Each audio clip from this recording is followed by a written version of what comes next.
I want you to tell all your friends about me. What are you? I'm Batman.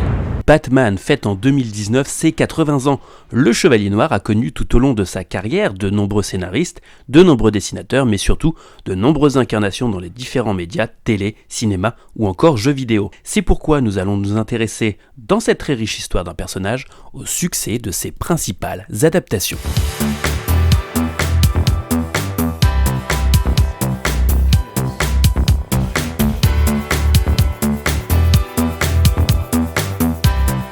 Créé par Bob Kane et Bill Finger en 1939, Batman est un personnage créé en réaction au succès de Superman, héros principal de la série de bande dessinée Adventure Comics de l'éditeur National. Or, cet éditeur cherche un héros pour son autre série régulière, Detective Comics. Bob Kane crée alors un homme chauve-souris, The Batman. Pour cela, il se plonge dans ses propres souvenirs d'enfance en reprenant beaucoup de thématiques de The Shadow, un autre héros de la littérature, un personnage sombre, un millionnaire playboy qui agit la nuit, et un ennemi qui s'appelle le Joker. Mais Bob Kane va également s'inspirer de Zorro pour le côté justicier masqué ou de Sherlock Holmes pour le côté détective, car Batman n'est pas un super-héros, mais un justicier équipé de nombreux gadgets. Dès 1940, il a la chance d'avoir sa propre série de comics à son nom, Batman. Ses ennemis principaux sont le Joker, le Pingouin, Double Face, Enigma, Catwoman ou l'Épouvantail, des étrangetés inspirées notamment des ennemis de Dick Tracy, un autre héros de Pulp Comics. Ses alliés sont Alfred, Robin ou le commissaire Gordon. Batman, c'est évidemment Bruce Wayne, un héritier milliardaire qui a juré de se venger de la mort de ses parents par un criminel dans une ruelle de Gotham City alors qu'il sortait de l'opéra. Il met tout en œuvre pour retrouver l'organisation à l'origine de ce meurtre inexpliqué.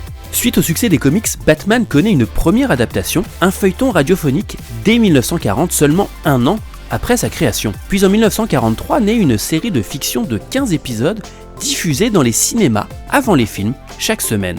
Pour la première fois, Batman est incarné physiquement. Une autre série sera diffusée au cinéma en 1949. La série aura une influence sur les comics puisque c'est dans celle-ci qu'on voit pour la première fois la création de la Batcave qui intégrera ensuite les comics et en deviendra un élément essentiel. Mais il faudra attendre 1966 pour voir Batman prendre place régulièrement sur les écrans de télévision. La première série hebdomadaire destinée au petit écran a pour acteur principal Adam West, dans une ambiance kitsch, pop et psychédélique qui marquera longtemps les esprits et sera, pour certains fans qui l'ont connu par ce biais, la vraie version de Batman. La série connaîtra un succès phénoménal lors de sa première saison avant de s'essouffler très vite et durera seulement 3 saisons.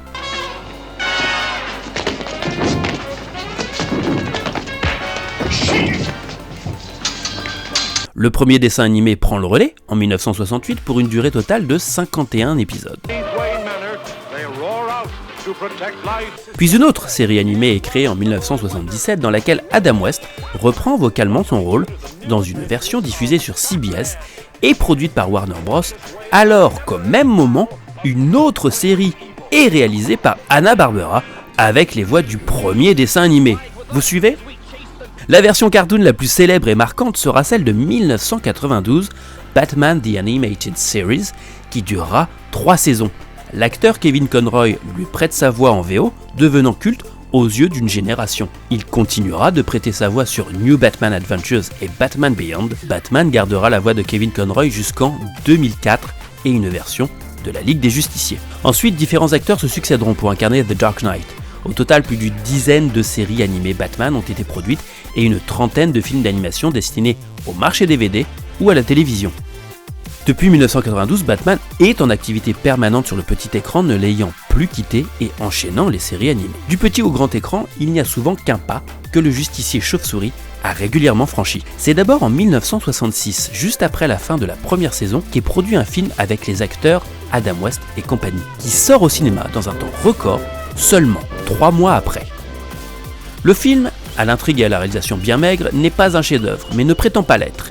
Il n'a pour autre objectif que de surfer sur la vague du succès et la première Batmania qui s'empare du jeune public. Il faudra attendre 1989 pour avoir une nouvelle adaptation cinématographique produite par le studio Warner Bros.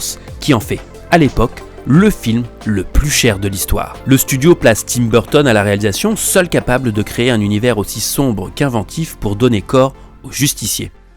Burton emmène dans ses valises son acteur fétiche Michael Keaton, avec qui il avait déjà fait Beetlejuice, et les fans sont inquiets car jusque-là Keaton est connu pour ses comédies, pas pour avoir l'étoffe d'un milliardaire castagneur. Pour contrebalancer le relatif manque de notoriété internationale de l'acteur principal, Warner Bros impose dans le rôle du grand méchant, le Joker, Jack Nicholson, qui touche à cette occasion un énorme chèque pour avoir une vraie vedette à l'affiche. D'ailleurs, au moment de la promo, le nom de Nicholson est régulièrement cité avant celui de Keaton. Kim Basinger est désigné comme atout charme du film, dans un rôle original jamais vu auparavant dans les comics, et la chanson titre du film est confiée à Prince, qui en fera le tube pop de l'été.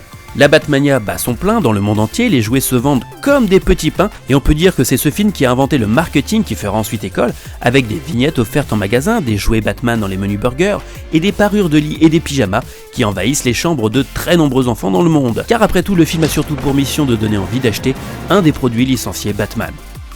3 ans plus tard, une suite avec Michelle Pfeiffer en Catwoman et Danny DeVito en Pingouin arrive sur les écrans, toujours sous la houlette de Tim Burton. Le réalisateur veut faire une œuvre sombre, le studio veut faire un film qui permet de vendre encore plus de jouets, alors le film est maudit dès le départ, même s'il connaît un honnête succès. Il marche moins bien que le premier. C'est l'occasion pour la Warner de virer Tim Burton, qui a un contrôle créatif trop important à leur goût. En même temps, Burton est intéressé pour adapter un autre personnage de DC Comics, Superman, sous les traits de Nicolas Cage. Pour un 3e épisode, ce sera donc sans Burton, mais avec Joel Schumacher. Michael Keaton quitte le navire, n'aimant pas la nouvelle direction que prenait le projet, remplacé par Val Kilmer, pour qui ce film sera très lourd à porter, aussi bien physiquement que psychologiquement. Tommy Lee Jones et Jim Carrey sont présents respectivement en Double Face et Edward Nygma et font de ce film une énorme blague, au goût stylistique discutable, à la direction artistique clairement ratée. La bande originale est imprégnée du Kiss from a Rose de Seal ou de la participation de U2. Bref, le film n'a qu'un objectif, engranger le dollar, ce qu'il fait mieux que son prédécesseur. Arrive alors le 4e épisode, Batman et Robin. George Clooney remplace un Val Kilmer détruit par le rôle et le film devient un phénomène de culture gay cher à Schumacher, avec notamment des tétons apparents sur la combinaison du super-héros. Arnold Schwarzenegger cabotine en Mr. Freeze, Uma Thurman aussi en Poison Ivy.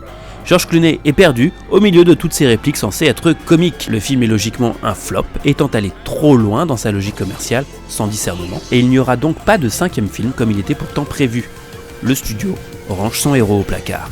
2005, près de 10 ans, passent avant que le studio ne relance un nouveau film consacré à Batman. Ce sera même une trilogie, réalisée par Christopher Nolan, avec le jeune Christian Bale dans le rôle titre. Définitivement sombre, cette nouvelle vision du super-héros influencera de nombreux autres films à suivre, aussi bien chez DC Comics que dans d'autres drames, pour insister sur la noirceur des personnages, essayer de comprendre leur cheminement psychologique. Indéniablement, cette trilogie aura une influence sur la narration de nombreuses séries.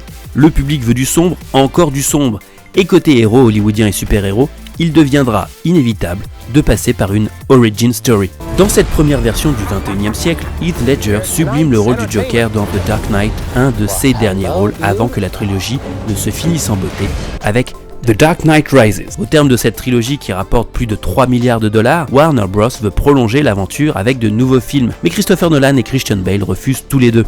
Ils ont l'impression d'avoir tout dit sur le héros. Le studio se lance alors dans la notion de universe, avec Superman déjà réinstallé grâce à Man of Steel, et décide de recaster le héros de Gotham City sous les traits de Ben Affleck. Tempe grisée, homme d'âge mûr, le projet s'éloigne des origin stories jusque-là abordées. 2 films sont alors mis en boîte, mélangeant les héros, Batman v Superman et Justice League, 3 si on compte l'apparition de Batman dans Suicide Squad, et puis Affleck doit réaliser The Batman, le premier film solo consacré aux héros dans cette nouvelle mouture. Mais son scénario est refusé, en tant que réalisateur, il quitte alors le projet et est remplacé par Matt Reeves. Il annonce peu après qu'il n'endossera plus le costume non plus en tant qu'acteur. On parle ainsi de le remplacer, et c'est Robert Pattinson qui est choisi pour une version rajeunie. Le héros a également connu récemment une version Lego de ses aventures suite au succès de la grande aventure Lego. Le film a fait un carton, laissant place à une version totalement déjantée de son personnage de justicier, incarné vocalement par Will Arnett. Avec la multiplication des plateformes de diffusion de séries, c'est à la télévision que Batman a connu ses plus récentes aventures, avec Gotham qui a récemment mis en scène le jeune Bruce Wayne avant de devenir Batman, et Batwoman qui arrive sur les écrans en 2019. Une autre série s'intéresse à Alfred dans ses jeunes années et se nomme Pennyworth. On parle également d'une version âgée de Bruce Wayne dans la nouvelle saison de Titans, interprétée par Ian Glein de Game of Thrones. Média le plus récent, le jeu vidéo a souvent fait la part belle aux héros masqués, depuis les premières heures de la Nintendo Entertainment System jusqu'aux consoles dernière génération dans les jeux de combat, d'aventure ou d'action. Au total, plus d'une trentaine d'épisodes ont été comptabilisés. Le premier jeu marquant est sorti au moment du film de Tim Burton. Les épisodes suivants ont une vie bien à eux, décorrélés des univers cinématographiques, télévisuels ou des comics. En sont pour preuve Batman Arkham Knight ou Batman Arkham Asylum. Alors quelles sont les prochaines étapes pour le héros ? Comme Spider-Man l'a connu il y a quelques années avec une adaptation à Broadway signée U2, ce pourrait bien être sur scène dans un musical. Le projet a souvent été annoncé puis annulé. Si les comics sont le lieu de naissance de Batman, ce sont surtout ses portages sur écran qui ont fait de lui un personnage populaire et commercial. On estime que depuis sa création, Batman a rapporté plus de 25 milliards de dollars. Alors une chose est sûre, le succès n'est pas prêt de s'arrêter pour lui.